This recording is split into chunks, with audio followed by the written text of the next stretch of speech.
Good morning, everyone. It's Tiffany with All Seated in a Barn. We're here with Vet Day Tuesday, and Desiree has our Paula getting checked by the vet. Paula is a new horse that was added to my list. She is an old polo horse, so we know that she was used aggressively and maybe not maintained well in her body. As I was working with her on the ground work, I noticed that her neck was really stiff, which is normal for polo horses. We got her seen by a chiropractor last week, and now we are going to get her neck checked out based on his evaluation of her. So stay tuned for Paula's update.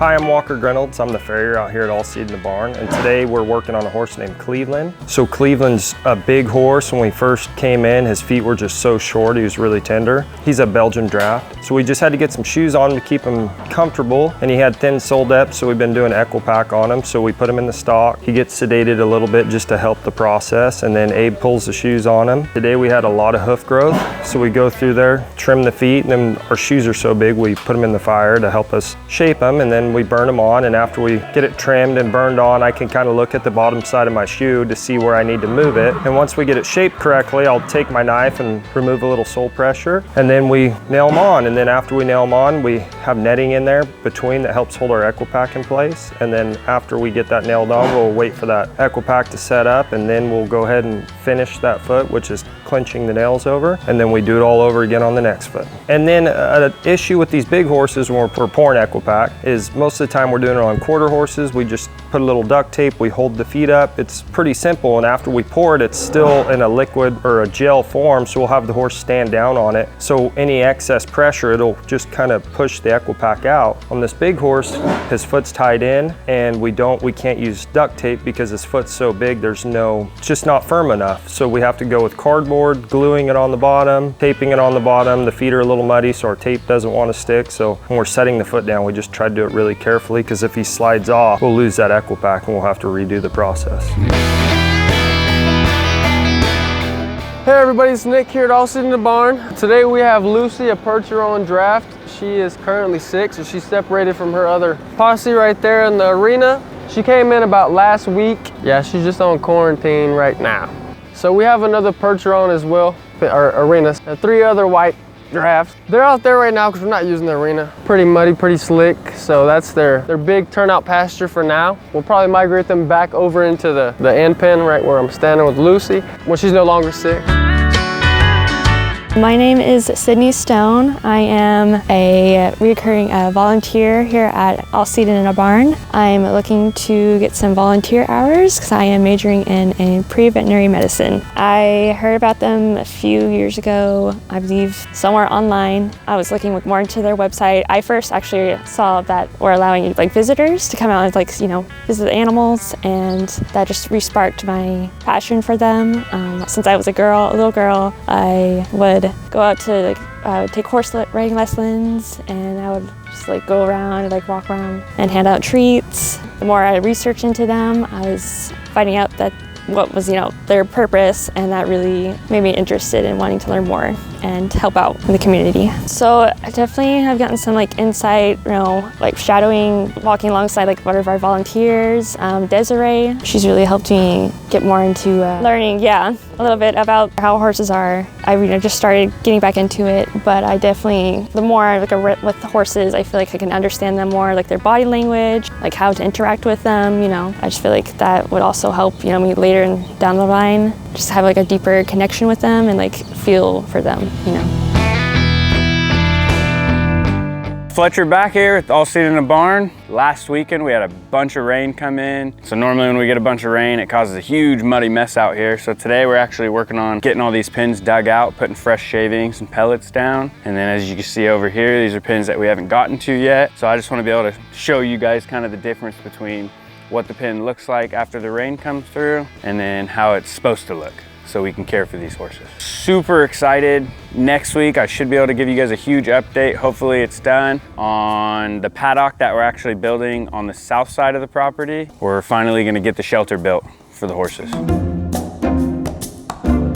Good morning Hey everyone, my name is Desiree. I'm here to explain you guys an update of our Julia, our goat. She's somewhere, she's laying down. So last week we mentioned that she has mites. So we took her out with no gloves. We wore gloves that time. We noticed that she's been spreading all over her tummy. I did some research. So mites does contain to human. It also spread to other horses, donkeys, cows. I look up on the Google and website. This is a dust. You just shake them on their coat and all their surrounding on their legs, everything. But you have to do it when it's dry. You can't do it in the wet. So we've been waiting. So it's so wet. So we're going to do it this weekend. We're going to dust it. We have to give it to everyone in this pen. The donkeys will be a little harder because some of them are not friendly. So we would have to run them in the chute, sprinkle all over. And then Julia, we have to do it everywhere. So we have to wear gloves, whatever clothes that you don't mind getting dirty, we'll have to pin her and sprinkle all of her around. That's like the most eventful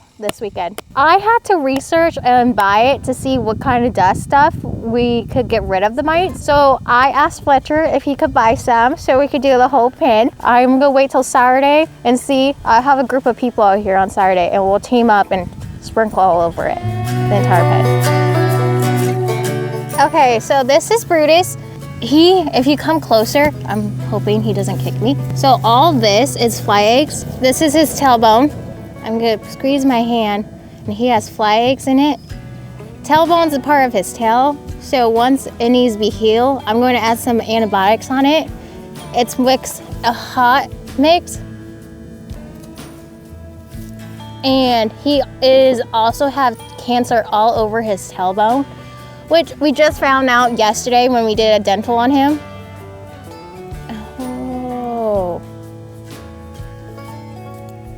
So what I'm doing, I am pushing my nail in him so I could get the fly eggs out. So that's the only way to dig it in. We're putting this, it's mixed with DMSO, hot mix, and Dexit just to help with the swelling, and it's bleeding all the way. If you look more deep in, he has cancer all over him. So it's helping the swelling. This is not normal. Do not see him behind a horse, but I don't think he feels good. So I'm doing this so he knows I'm behind him. So if you touch his anal, it's all bumps, which means he has cancer all over his anal. I need to add more cream inside his tailbone. It's covered with fly eggs. We were just checking him and we didn't realize how bad it is till yesterday. This has to be cleaned every 3 days. On Friday, I have to take him out, rinse it off, iodine it, scrub the crap out of it. So with his healing process, we don't really know how long it's gonna take. So I'm gonna do a recheck next week on Tuesday. I'm gonna have Dr. Lucas to look at it and then we'll know from there. His fly eggs is really deep in, which is, you have to really dig it in. On Friday, I am going to actually put my finger in and make it bleed. And then his cancer, I really don't know what's his next path from here. One of my main jobs out here is fixing things that are broken, building new things, and one of the big things is making everyone's life easier. And we actually had 2 gates going into our arena that were super bent and beat up. So when we have our volunteers come out here and they want to let the horses out on Sundays to go run, they were struggling to just get the gates open so they could let the horses out there. So we decided to get both of them replaced, and now it just makes everyone's life just a little bit easier opening those gates and they're not having to call for help or struggle. Another big reason why we replace them is because whenever you're riding a horse and you're already horseback, you're not actually having to get off the saddle to open up the gate. Now you can reach down, you can swing that gate open, bring the horse in, and then close it right behind you and then start riding. So for Bert, or Bart, whatever those 2 names, but the one eye, Bert is going to remove his eye on Friday.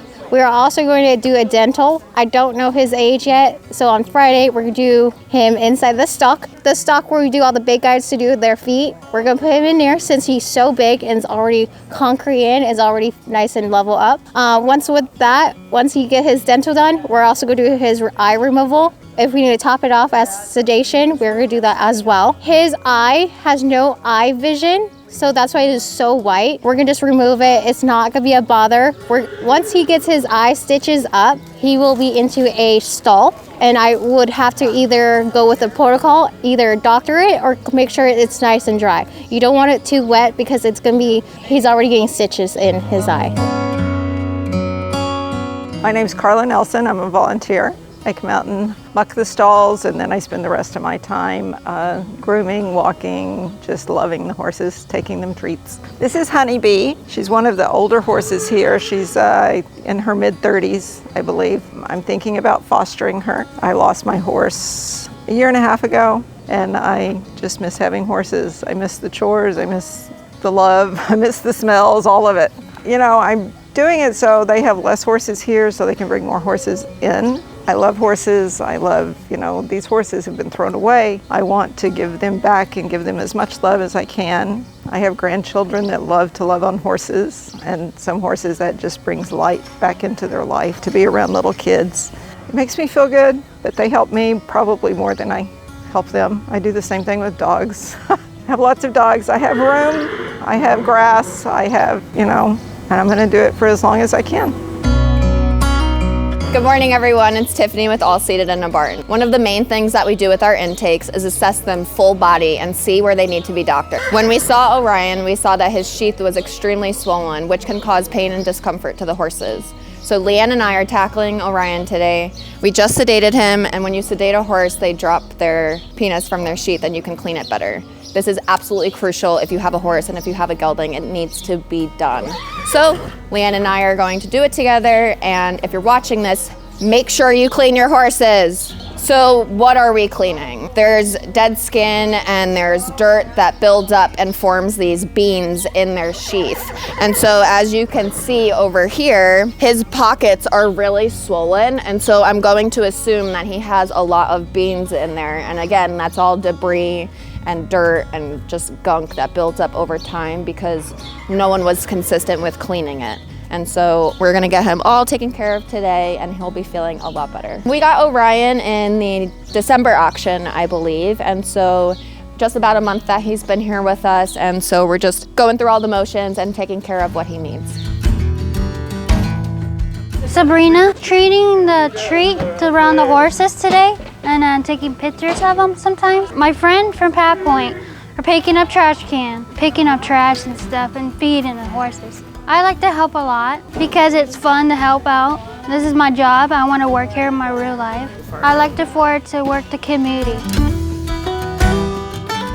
We love having volunteers come out because it makes our lives so much easier. If we could grow 10 arms and hands out of our body, we totally would, but unfortunately we're not that advanced yet, so we need all the volunteers that we can get. Today we have Path Point out, and we love when they come because they help us clean the barn, they help us walk our older horses, and they help take care of all of our babies and the babies. And of course, they go around and say hello and give treats to all of our animals. This really helps our team out because it gives the attention that all of these horses need and that they deserve. And so we're always looking for volunteers to come out. The best way to support us is always through donations, whether that be product that we need or monetary. And you can do that by joining our Patreon, going to the website, or visiting any of our social media platforms for links on the best ways to help us.